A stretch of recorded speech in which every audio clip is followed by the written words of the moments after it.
as I'm sure you know, there's been quite a lot of strong reaction to what you had to say about this particular issue in the post-cabinet briefing. Given all of that, given the reaction, which I'm sure you've seen, do you still stand by what you said? I think the important part is that we have a tendency of doing selective coaching. And we want to then generalize. And so for the first part is that the financial sector, in particular the banks and financial institutions, have confessed to, and it's not one bank, ABSA also confessed to collusion. Standard Charter have availed themselves to then testify in terms of what they've done to manipulate the rand. And if you go back to 2015, you'll recall the state of where our economy was, and it was said it was because of poor governance, it was all those things. And they said the rand was reacting to mismanagement. And the rand was not reacting to mismanagement. The rand was being manipulated by 28, not 28 financial institutions, including banks. And then we blamed it on government, and that's the tendency. But what you forget, and what we have excluded in the quotation, we've also excluded acknowledgement of the partnership of very patriotic South African businesses who have worked with government and continues to work with government to resolve the challenges facing us. Yes, there's a component in the business sector who do not support government, and we've given, even the first statement, we acknowledge the role that the business in the agricultural sector, as a wine and the Agricultural Business Council, came out when the media wanted to distort the agri-BE quotas as another failure of government to build an inclusive economy. And they came out without government saying so. They came out and clarified that it's not true, you are distorting this thing. We've been working with government on the same BE charter for an inclusive economy. But also we've got business that we work with in the, whether it's NECOM, the energy crisis resolution, whether it's the national logistics crisis resolution, and we're working with them also on fighting crime, and they've been contributing very well. But to go out and select a certain portion because it fits a narrative of those who hold the pen, it's very it's a shame, and also it wants to destroy this country and the partnership this government has established with business. But as it relates to those banks and the financial institutions that have colluded to manipulate the rand, to destroy the rand to the level that the rand today is not performing very strongly like the other people who went out and made statements that collapsed the rand earlier in the year. Yeah, we cannot sit by and not consequences, but we must also acknowledge the role and contribution of the business sector who are committed to building the country. Yeah. It doesn't mean that all businesses support the initiatives to build the country. There are those who have gone out and say, we are going to fight this government, we're going to make sure they don't survive. There are statements that have been said again, unfortunately, from the financial sector. Minister, you say that perhaps the context is missing in what you had to say when we played that soundbite just a moment ago. But it does appear, context or not, that there is some level of antagonizing that the private sector is now feeling, certainly from some quarters. And that's not what we want, right? We don't want an antagonistic relationship between the private sector and government when that relationship can potentially achieve so much. Actually, and I appreciate what the Business Unity South Africa and the business that are in partnership with government did yesterday when they read the headline from one of the newspapers. They didn't just go out and criticize. They reached out to me to say, Minister, what's this thing? And I've explained the context, and we are going out to also clarify that publicly, not only in your platform, but also to the very paper that started to carry that headline news. But we engaged and we clarified the position, we clarified what we said.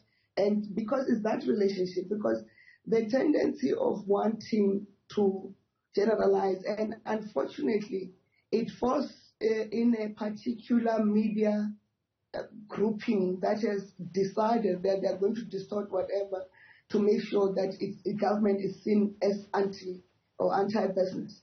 And it cannot be happen. We will not allow it to happen. We have a solid relationship as a Business Unity South Africa is saying with the Business Leadership South Africa and other components of business. We engage continuously. We have feedback meetings.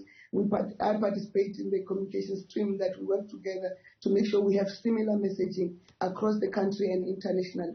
And that's the solidness of the partnership that we've been working on. Yeah. But the things that have been done wrong by the financial sectors, they cannot be condoned. And we again, I must reiterate our appreciation to the agricultural sector, SAY, Agribees for coming out, and when there was another attempt last week to say Agri-BEE codes are being used to block participation of whites, you need only blacks to participate in exports to the European market. And they've come out and said, it's not true, you have not verified the facts. What is in the requirements, they've always been in the requirements, and it's part of the transformation that we've agreed on, and you don't need to have solely a black business or a black business partner to export. We have been exporting, but it's part of the transformation quotas that we have. And for me, it's important that such business people must be acknowledged for their contribution. And if you go to the very media briefing and you go to the clip, we even said that indicates that they are inspired by working together and stronger together in line with the Springboks have led us to do. But you've chosen to go to the negative selection of the statement and not go to the positive selection. And that's what we must, as media, we must be cautious of, because inadvertently we find ourselves causing divisions in the country because we selectively quote what we think will make headline news instead of quoting the full statements and also contrasting the messaging that's in the statement. Yeah. Look, Minister, there's a lot of reaction, obviously, to what you had to say. And I would like to think that having had your full statement on that post-cabinet briefing, that we do have that context, right? The Progressive Professionals Forum, for example, as well, have also talked about the untold damage that banks did during this time to the country's economy. They've called for corruption in the private sector to be exposed in all of its forms, as we call for corruption in government as well to be exposed in all its forms, right? Both things can be true at the same time. But it does sound, at least looking at the reaction to those comments, that this is the worst form of scapegoating, that government has done quite a lot of damage insofar as certain policies are concerned, that we're struggling heavily in our health sector, in our education system, and yet now we're trying to scapegoat. Is that the case here? Is it a case of scapegoating? I think I better ignore Busima Buso, and I think in terms of business, we'll stick with the comments made by Kes Kovadia, and she's not worth responding to. And what I need to explain is that there is no scapegoating. In 2015, 28 financial institutions led by banks manipulated the rand and engineered a collapse or an attempt to collapse the South African economy. 8 years later, the investigations have not been concluded because they are not cooperating. So far, out of the 28 institutions, we've got 2 institutions that have come out, which is ABSA and Standard & Chartered. And we cannot prosecute because the banks are not, and the financial institutions are not cooperating. If it was a government institution, there would have been court orders, there would have been NGOs getting to court to force a quicker movement. There would be naming of who were the CEOs of those institutions and who were in those meetings. But it has not happened. Why? Because we do not want to acknowledge. And in terms of what we call limitations in government, I think we need to also go back and be realistic. And yesterday we had a debate in Parliament around the census, what we call the executive statement on the census.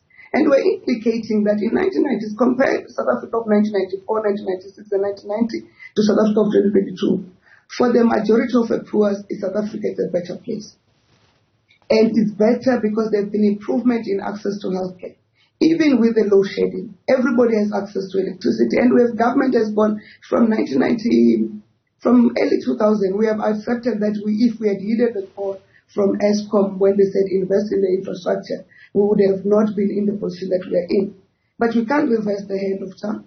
But we can only deal with the situation as it confronts us, and we are busy resolving the load shedding crisis. The Minister of Electricity continues to brief the nation and update the nation on the situation. Between me and you, if we are honest, we will acknowledge that the stages of load shedding have subsided, and there's confidence that by next year we'll start to realize minimal to no load shedding. We've had weeks and weekends where there have not been load shedding. And because there are efforts to resolve the load shedding challenge, and that effort is not being done by anybody else but by the very government that we are accused of. And we've done the acknowledgement. Even with 62 million people that we are servicing, access to water is almost at universal level. And by the way, if load shedding is over and done with, 95% of South Africans will have access to electricity. There's only one municipality that is sitting at just over 80% of access to municipality in the country. Who has achieved that? The very ANC government. Minister, who has achieved that? Can I come in there? Because it's ironic that you talk about load shedding and access to electricity. Just this morning at 2 o'clock in the morning, Eskom announced stage 4. So for the foreseeable future, 10 hours without power is what we're facing. Insofar as water challenges is concerned, large parts of the country without water for not days, not weeks, months, some of them years, Minister. As I said to you, a number of things can be true. But I think Busi Mavuso, who also, by the way, represents some of the largest corporations in the country, you say she's not worth responding to. Surely on that basis she's worth responding to. She's also echoing the sentiments of many South Africans who are buckling under the pressures that we're facing in our country. Our hospitals even have to cancel surgeries because of water shortages. Please do respond, Minister, whether you think it's worthwhile or not. No, I'm not responding to Busi. I'm responding to the challenges facing the country and the efforts government is making to resolve those challenges. And if you had not interrupted us, maybe the load shedding question would have been gone. As Minister Ramokgopa has indicated in the media briefing on Sunday, that you are going to have an increase because they are ramping up the maintenance program. Because now as companies slow down, it's an opportunity for us to ramp up the maintenance program so that we've got the fleet available when we go into the winter period. Because it's only now when your demand for electricity from industry that use it for manufacturing is lower or is getting lower, that they can ramp down the maintenance. Why they ramped up the maintenance, Why they do that is so that the fleet can be available because they then can take out plans for a longer period. We have had, as Minister Ramokgopa said, we've had a 30,000 megawatt energy factor availability in this period. So in that period, you must make sure that your fleet can be maintained and be ready. It's like your own vehicle. If you take your car for service, you do a major service for the car on the day that you do not need the vehicle, and a minor service on the day that you think for 2 hours the car can be you don't have use of it, and then you can take it later. And that's what we are doing. So, and that's the explanation that has been given by Minister Ramokgopa, that we are ramping up maintenance so that we can then have electricity during the time the fleet can be in peak performance during the time when we all need electricity. And that's the explanation given. We had Quebec 1 unit 1 back onto the grid, I think a day or so, or yesterday or day before. They've come back on the grid, and it was taken out for the longest period to make sure that the maintenance is done thoroughly and it can be ready and stay for the long haul. And that's one. And we've admitted the mistakes that have been done with load shedding, and we said we're on the corrective path. So we can continue to harp on the mistakes, but for me what's important is how do we correct and move on. Absolutely. Equally in the provision of water, there have been areas that they have not been, because what we have done as government is that when the country was developing and the phases were moving, and if you want to measure, especially access to water and access to electricity, the pace at which we electrified and reticulated water was meeting the pace of development and match that with people who have moved into formal housing in the country and the decline of informal housing, meaning everybody who was in informal housing or informal settlements, including traditional housing, where they did not use electricity. Now they're using electricity, they're using piped water. But we did not match that with the pace and the capacity. And the Minister of Water Affairs, and he continues to brief. There's a debate in another platform they're holding. We'll have to bring them into your platform and the Deputy Minister to come and explain the program to make sure that all areas that did not have water now have water. We can talk about, remember the Khumbudzo Dam, which was spoken about forever and ever, and there was no movement. Now construction is starting in the Khumbudzo Dam as part of making sure that the people of Eastern Cape has water. The raising of the Tzaneen Dam in Limpopo to make sure the people of Mupani, where they have challenges of water, have water. And also the water pipe going to from Nandoni to Giyani to make sure the people of Giyani and Muyeshe, who have not had water for the longest time, have water. And of that 25 villages, or out of the 38, have already have access to water. And that's the ongoing work we're doing. We have the challenges of the old infrastructure in the metros of Gauteng, Tshwane, Johannesburg, and Ekurhuleni. And the minister and the team are meeting with those metros and Rand Water to say, how do we resolve the infrastructure issues? How do we stop the water losses so that the citizens and residents of Gauteng and the metros can continue to have water continuously? So those are the efforts that are being made to ramp up. So even if we can all focus on what has gone wrong, but I think for our country it's important to focus on what is going ahead and to acknowledge again the contribution of business. We have challenges at the post. Transnet has come out to say 89 containers are stuck at sea, and we've been working with business to resolve that. That's why Transnet has come out and say, when they did the briefing, I think day before yesterday, they've come out and say it will take us until February to resolve the backlog so that everything can flow again. And that's the effort and collaboration that we're making with government. And it didn't take business to say, no, we're going to help you. It took us to say, and the president to say, look, we need a partnership. Our own capacity may not be sufficient. Our own skills may not be sufficient. How do we work together? And we appreciate that partnership with business. Yeah. I have one more question for you. Should the Reserve Bank, do you think, have powers to pursue criminal processes? The matter now is with the Competition Commission. The Competition Commission have indicated that they are going to follow the matter up with prosecutions when they've got enough evidence or enough people to testify against this collusion, and they will be the best ones to decide whether they trigger the Reserve Bank or not. I don't like commenting on the Reserve Bank, given the sensitivity that the Reserve Bank must be treated. We must give it its space, and the Minister of Finance, if there's anything that the Reserve Bank has to do in collaboration with the Minister of Trade, Industry and Competition and the Competition Commission, will be best to advise on the next steps. I would not want to venture into commenting on what should the Reserve Bank not do. And then to the motion in Parliament, overwhelmingly supported to close the Israeli embassy in South Africa and to cut diplomatic ties. The next steps now lie with Cabinet. What would those next steps be?